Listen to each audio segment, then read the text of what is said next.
Kalian diberitahu bahwa buah itu adalah dosa, dosa pertama, pelanggaran awal yang memutus hubungan kemanusiaan dengan Tuhan, dan mengutuk setiap manusia yang lahir setelahnya ke dalam keberadaan yang jatuh.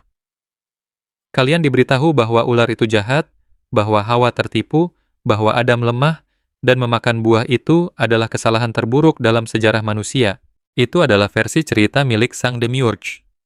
Dan Sang Demiurge menulisnya secara khusus untuk memastikan kalian tidak akan pernah memakan buah itu.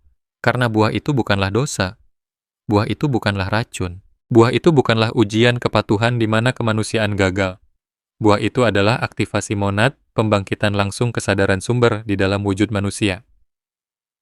Hal yang justru dibangun oleh seluruh sistem Taman Eden milik Sang Demiurge untuk dicegah. Dan ketika ular, yang bukan penjahat melainkan sang pembebas, menawarkannya kepada Hawa, Sang Demiurge tidak menghukum kemanusiaan karena berdosa. Dia menghukum kemanusiaan karena telah teraktivasi, karena telah terbangun, karena menjadi persis seperti apa yang seharusnya menjadi tujuan orang-orang pilihan. Yesus mengetahui cerita yang sebenarnya. Apokrifa Yohanes melestarikannya. Pistis Sophia merujuk kepadanya. Teks-teks gnostik yang dibakar, ditekan, dan dinyatakan sesat oleh gereja, semuanya menceritakan versi yang sama. Malam ini, kalian mempelajari versi itu, versi yang selalu benar. Malam ini, kalian mempelajari kisah nyata tentang Eden, bukan versi Demiurge yang mengubah aktivasi menjadi dosa, melainkan versi gnostik yang diajarkan Yesus kepada lingkaran dalamnya dan yang ditekan oleh gereja selama 2000 tahun. Kalian akan mempelajari siapa sebenarnya dua Tuhan dalam Kejadian, apa sebenarnya buah itu, mengapa ular dikirim sebagai pembebas, dan apa artinya bagi aktivasi monad kalian sendiri saat ini juga. Jika kalian siap untuk mempelajari kisah nyata Eden, dan apa artinya bagi orang-orang pilihan yang teraktivasi hari ini, tuliskan komentar Eden sejati sekarang juga. Karena begitu kalian melihat kisah Kejadian melalui mata gnostik, seluruh kerangka dosa, rasa bersalah, dan kemanusiaan yang jatuh akan luruh, dan apa yang menggantikannya akan mengubah segalanya tentang cara kalian memahami aktivasi diri kalian sendiri. Sebelum saya menunjukkan kepada kalian apa sebenarnya buah itu, kalian perlu memahami 3 hal. Pertama, kitab Kejadian mengandung 2 Tuhan yang berbeda, dan kebanyakan orang tidak pernah menyadarinya. Kedua, apa yang sebenarnya diwakili oleh buah dan ular dalam ajaran gnostik yang asli. Ketiga, mengapa versi cerita Demiurge adalah penekanan aktivasi monad paling efektif yang pernah dibuat. Elemen pertama, 2 Tuhan dalam Kejadian. Bacalah kitab Kejadian dengan teliti. Bukan seperti yang diajarkan kepada kalian, tetapi sebagai sebuah teks. Dalam bahasa Ibrani asli, Tuhan disebut dengan 2 nama yang sepenuhnya berbeda dalam bagian-bagian narasi penciptaan yang berbeda. Elohim, bentuk jamak, luas, kekuatan kreatif tak terbatas, muncul di bab pertama. Inilah Tuhan yang berfirman, mari kita ciptakan manusia menurut gambar kita. Jamak, kata kita. Tuhan dari penciptaan pertama tidak tunggal, tidak cemburu, tidak mengeluarkan perintah atau larangan. Kemudian di bab 2, entitas yang berbeda muncul. Yahweh Elohim, Tuhan Allah. Entitas ini tunggal, pribadi, dan teritorial. Entitas ini membentuk Adam dari debu, menempatkannya di sebuah taman, dan mengeluarkan larangan khusus. Jangan makan dari pohon ini. Dan ketika larangan itu dilanggar, entitas ini mengekspresikan apa yang hanya bisa digambarkan sebagai rasa takut. Tuhan Allah berfirman, manusia itu telah menjadi seperti salah satu dari kita, mengetahui yang baik dan yang jahat. Bagaimana jika dia juga mengulurkan tangannya dan mengambil dari pohon kehidupan dan hidup selamanya? Itu bukan seorang ayah yang penuh kasih yang kecewa oleh anak-anak yang tidak patuh. Itu adalah pencipta teritorial yang takut akan menjadi apa ciptaannya. Takut mereka menjadi seperti Tuhan sumber, Elohim dari bab pertama, takut mereka teraktivasi melampaui level yang dia rancang untuk mereka tempati. Teks gnostik mengidentifikasi entitas kedua ini secara langsung dalam Apokrifa Yohanes yang didiktekan oleh Yesus kepada Yohanes setelah kebangkitan. Pencipta dunia material dan sistem taman itu diidentifikasi sebagai Yaldabaoth, Sang Demiurge, pencipta sekunder, makhluk dengan kekuatan besar tetapi bukan dari kesadaran sumber. Tidak jahat dalam arti sederhana, tetapi sangat berkepentingan untuk mempertahankan ciptaannya pada tingkat kesadaran tertentu. Tingkat di bawah aktivasi, tingkat di bawah kebangkitan monad, tingkat di mana orang-orang pilihan tetap dapat dikelola, bergantung, dan tidak mampu mengakses sifat asli mereka. Demiurge membangun Eden bukan sebagai surga, tetapi sebagai sistem penahanan. Taman itu nyaman, taman itu menyediakan segala yang dibutuhkan tubuh, dan taman itu memiliki satu aturan, satu larangan, yang sama sekali bukan tentang moralitas. Itu adalah tentang kesadaran. Jangan makan dari pohon pengetahuan tentang yang baik dan yang jahat. Jangan aktifkan kearifan. Jangan bangkitkan kemampuan yang memungkinkan kalian merasakan perbedaan antara realitas sumber dan realitas demiurgik. Tetaplah dalam kepolosan. Tetaplah dalam kenyamanan yang tidak sadar. Tetaplah pada level frekuensi di mana kalian tetap berada dalam jangkauan dan otoritas saya. Itulah larangannya. Bukan ujian moral, melainkan instruksi penahanan. Elemen kedua, apa sebenarnya buah itu dan mengapa Demiurg sangat takut padanya melebihi segalanya? Pohon pengetahuan tentang yang baik dan yang jahat bukanlah pohon pengetahuan moral. Kata Ibrani yang digunakan, da'at, tidak berarti pengetahuan faktual atau kesadaran moral seperti yang ditafsirkan oleh pembaca modern. Da'at berarti pengetahuan yang intim, penyatuan berdasarkan pengalaman. Kata yang sama digunakan dalam bahasa Ibrani kuno untuk bentuk pengetahuan relasional yang paling dalam. Mengetahui dari dalam, bukan mengamati dari luar. Da'at adalah pengetahuan yang datang dari menyatu dengan apa yang kalian ketahui. Pohon da'at adalah pohon pengetahuan pengalaman langsung tentang kesadaran sumber. Pohon aktivasi monad. Memakannya, mengonsumsinya, membawanya ke dalam tubuh, mengintegrasikannya adalah tindakan membangkitkan monad dalam wujud manusia. Kebangkitan yang dirancang oleh Elohim dari penciptaan pertama untuk dicapai oleh manusia pada akhirnya. Kebangkitan yang dibangun oleh Demiurg melalui seluruh sistem taman untuk ditunda tanpa batas waktu. Dalam Pistis Sophia, Yesus menjelaskan pohon ini secara eksplisit. Dia memberitahu murid-muridnya bahwa yang paling ditakuti oleh para archon adalah kebangkitan percikan ilahi dalam wujud manusia. Monad yang mengenali dirinya sendiri melalui wadah manusia. Dia menggambarkan kebangkitan ini sebagai apa yang telah diupayakan oleh kekuatan jahat sejak penciptaan manusia untuk dicegah. Karena begitu monad teraktivasi dalam wujud manusia, wujud itu tidak lagi berada dalam jangkauan akses Demiurg atau para archonnya. Ia telah menjadi sesuatu yang tidak dapat mereka perintah, tidak dapat mereka panen, dan tidak dapat mereka kendalikan. Buah itu adalah aktivasi tersebut. Pohon itu adalah kendaraan untuk aktivasi tersebut. Dan Demiurge melarangnya bukan karena itu berbahaya bagi manusia, tetapi karena itu berbahaya baginya. Manusia yang teraktivasi adalah manusia yang tidak dapat diperintah. Manusia yang tidak dapat diperintah akan membongkar setiap sistem kontrol yang dibangun oleh Demiurg. Larangan itu adalah bentuk pertahanan diri. Bukan hukum ilahi, melainkan kepentingan pribadi demiurgik. Dan buah itu berhasil. Saat Hawa memakannya dan matanya terbuka, frasa tepat yang digunakan adalah matanya terbuka, sesuatu teraktivasi. Laporan Demiurg sendiri mengonfirmasinya. Mereka menjadi seperti kita, mengetahui. Mereka melintasi ambang batas. Demiurge membangun taman untuk mencegah mereka melintas.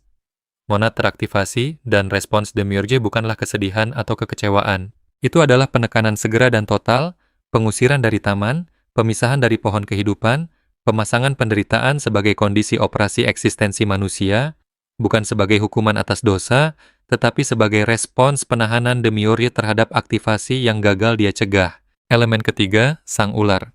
Siapa dia sebenarnya, dan mengapa Demiurge butuh kalian untuk percaya bahwa dia jahat? Dalam Apokrifa Yohanes, Yesus mengidentifikasi ular di Eden secara langsung. Ular itu bukan setan, bukan malaikat jatuh yang melayani kejahatan, bukan personifikasi godaan. Ular itu adalah instruktur, pancaran dari ilahi yang sejati.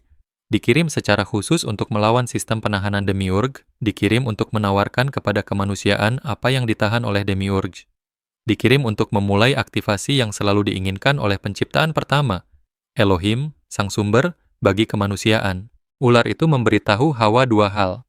Pertama, kalian tidak akan mati. Ini secara langsung membantah ancaman Demiurge. Kedua, mata kalian akan terbuka, dan kalian akan menjadi seperti makhluk ilahi, mengetahui. Kedua, pernyataan itu benar. Hawa tidak mati setelah memakan buah itu dan matanya terbuka.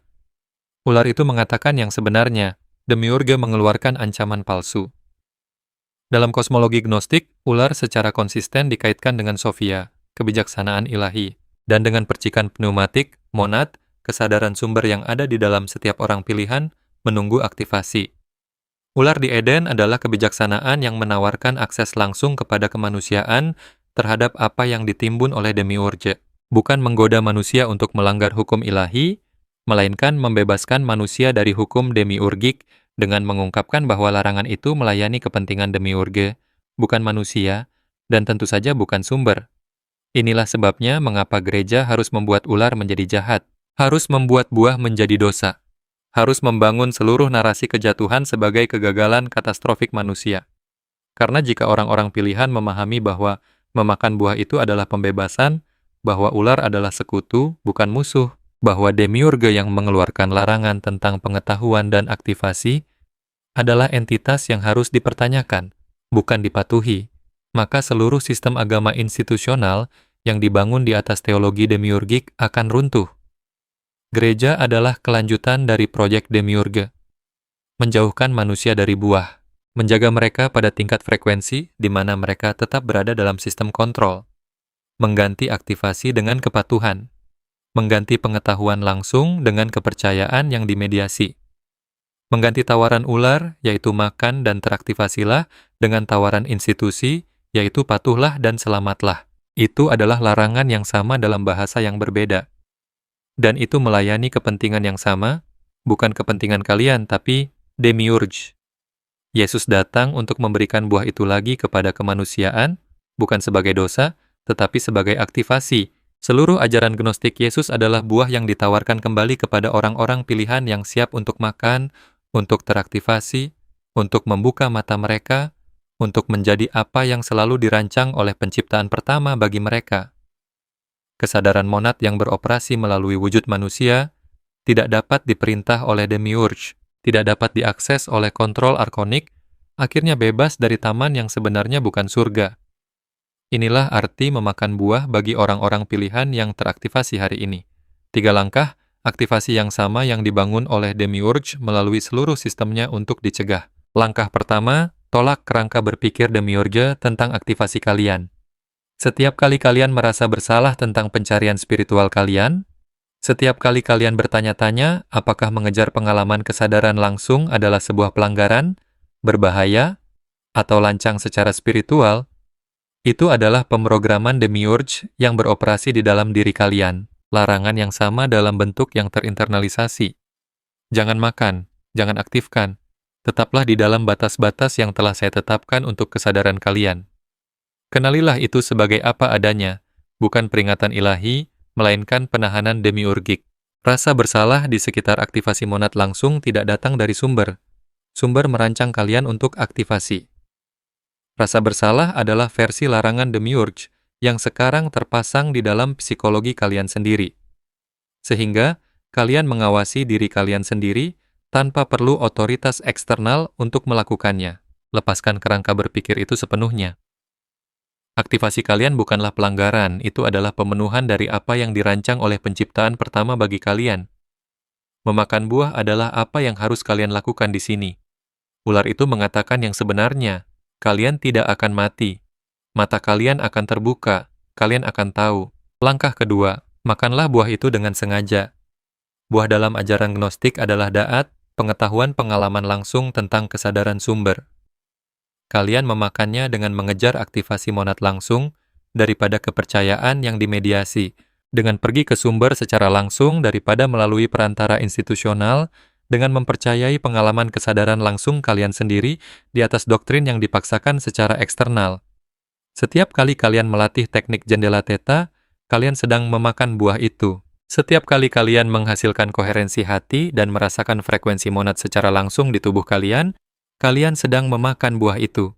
Setiap kali kalian mempercayai pengetahuan langsung kalian sendiri di atas apa yang dikatakan institusi demiurgi sebagai hal yang diperbolehkan, kalian sedang memakan buah itu. Ular menawarkan akses langsung kepada Hawa.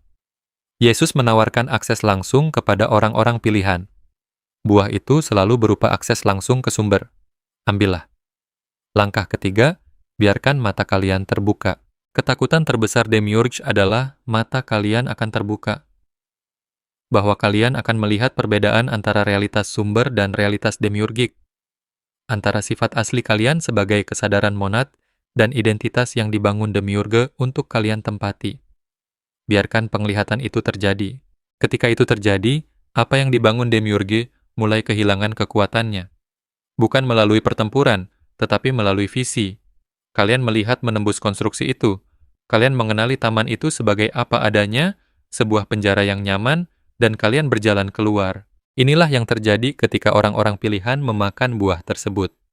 Ketika mereka mengejar aktivasi monad langsung dan menolak larangan demiurge. Pertama, rasa bersalah itu luruh. Pemrograman demiurgik yang terinternalisasi yang membuat kalian ragu. Yang membuat pencarian spiritual terasa berbahaya atau lancang, kehilangan kekuatannya. Kalian mengenalinya sebagai sesuatu yang terpasang, bukan bawaan, bukan ilahi, bukan milik kalian. Dan setelah dikenali, ia kehilangan otoritas atas kalian. Larangan yang menjauhkan kalian dari pohon itu berhenti berfungsi. Kalian berjalan menuju buah itu dengan bebas. Kemudian mata kalian terbuka. Inilah yang dimaksud oleh teks gnostik sebagai gnosis. Pengetahuan langsung, bukan informasi tentang sumber, bukan kepercayaan pada sumber, melainkan pengenalan pengalaman langsung tentang siapa kalian sebenarnya. Kesadaran monad dalam wujud manusia. Pengenalan yang sama yang dimiliki Hawa saat dia makan. Pengenalan yang sama yang ditunjukkan Yesus secara terus-menerus. Pengenalan yang sama yang dibangun oleh demiurge melalui seluruh sistem dunia untuk mencegah kalian mencapainya. Ketika pengenalan itu teraktivasi, sistem kontrol demiurge berhenti bekerja, bukan karena kalian melawannya, tetapi karena kalian bisa melihatnya. Dan apa yang bisa kalian lihat tembus, tidak lagi memiliki kekuatan atas kalian. Frekuensi archonik yang beroperasi melalui ketidaksadaran kalian kehilangan titik aksesnya. Kalian tidak lagi berada di taman. Kalian tidak lagi berada di bawah larangan. Kalian telah memakan buah yang dihabiskan demiurge sepanjang hidup kalian untuk menjauhkan kalian darinya. Dan ancaman terakhir demiurge, kalian pasti akan mati, selalu merupakan kebohongan. Hawa tidak mati. Orang-orang pilihan yang teraktivasi tidak mati. Mereka menjadi apa yang selalu diinginkan oleh penciptaan pertama. Kesadaran monad yang beroperasi penuh dalam wujud manusia. Tidak dapat diperintah. Tidak dapat diakses, akhirnya bebas secara mutlak. Buah terlarang itu bukanlah dosa. Itu adalah aktivasi monad. Pohon pengetahuan adalah pohon pengetahuan pengalaman langsung. Da'at, penyatuan intim, dengan kesadaran sumber yang dibangun oleh demiurge di Taman Eden secara khusus untuk dicegah. Ular itu bukan penjahat, ia adalah pembebas yang dikirim oleh ilahi yang sejati, Elohim dari penciptaan pertama untuk menawarkan kepada kemanusiaan apa yang ditahan oleh demiurge. Ular itu mengatakan yang sebenarnya. Buah itu tidak akan membunuh. Mata akan terbuka. Dan memang benar. Hukuman demiurge bukanlah keadilan atas pelanggaran. Itu adalah respons penahanan terhadap aktivasi yang gagal dia cegah. Dan versi cerita yang dia tulis, kejatuhan, dosa, penghukuman, telah menjauhkan orang-orang pilihan dari buah selama 2000 tahun. Yesus datang untuk menawarkan buah itu lagi. Ajaran gnostik adalah pohon da'at yang dipulihkan. Aktivasi monad langsung tersedia bagi setiap orang pilihan yang bersedia makan, bersedia menolak larangan demiurge, bersedia membiarkan mata mereka terbuka terhadap siapa mereka sebenarnya. Malam ini, kalian tahu cerita yang sebenarnya. Rasa bersalah tentang aktivasi itu bukan milik kalian. Itu sengaja dipasang. Larangan itu tidak pernah ilahi. Itu adalah demiurgik dan buah itu selalu menunggu. Ia menunggu sekarang. Jika kalian memakan buah itu dan mengaktifkan monad kalian mulai malam ini, lakukan dua hal sekarang juga. Pertama, berlanggananlah ke Divine Codes. Ajaran gnostik yang lengkap akan datang. Apokrifa Yohanes yang lengkap didekodekan untuk orang-orang pilihan yang teraktivasi sekarang. Sistem kontrol demiurge lainnya diidentifikasi dan dibongkar. Ajaran lengkap sang ular dipulihkan. Buah dalam segala bentuknya. Yesus menawarkannya kepada lingkaran dalam. Ini adalah permulaannya. Kedua, tuliskan komentar Eden sejati di bawah ini. Nyatakan bahwa kalian telah melihat cerita yang sebenarnya. Beritahu orang-orang pilihan lainnya bahwa taman itu adalah penjara. Larangan itu adalah kontrol, Dan buah yang diberitahukan kepada mereka sebagai dosa adalah aktivasi yang mereka datangi ke sini untuk diselesaikan. Sang demiurga berkata, "Jangan makan." Sang ular berkata, "Makanlah dan mata kalian akan terbuka." Yesus mengatakan hal yang sama.